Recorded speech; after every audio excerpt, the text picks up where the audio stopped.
Okay, so Idaho is supposed to be up to 2 million people by next year, but as you know, a mass influx of outsiders from places like California and other states into Idaho, it's not a new thing. In fact, it was a thing even before the state of Idaho was a thing.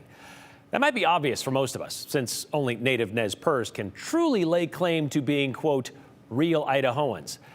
What drove the first wave of outsiders into early Idaho? Well, that would be the search for gold.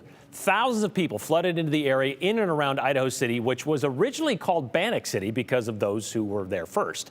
As for the first white men into the area, they laid claim to the first gold claims in the creek that now bears the name of one of them. There was a time when Idaho City was the largest town between St. Louis and San Francisco, thanks to the discovery of gold in the Boise Basin in the 1860s.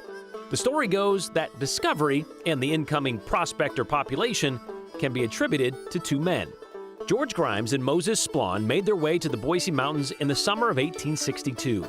And just days after arriving, on August 2nd, Grimes and Splawn struck gold.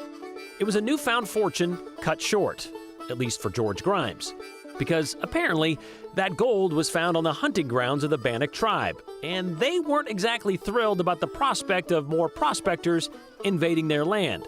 So they attacked the Grimes party, killing George.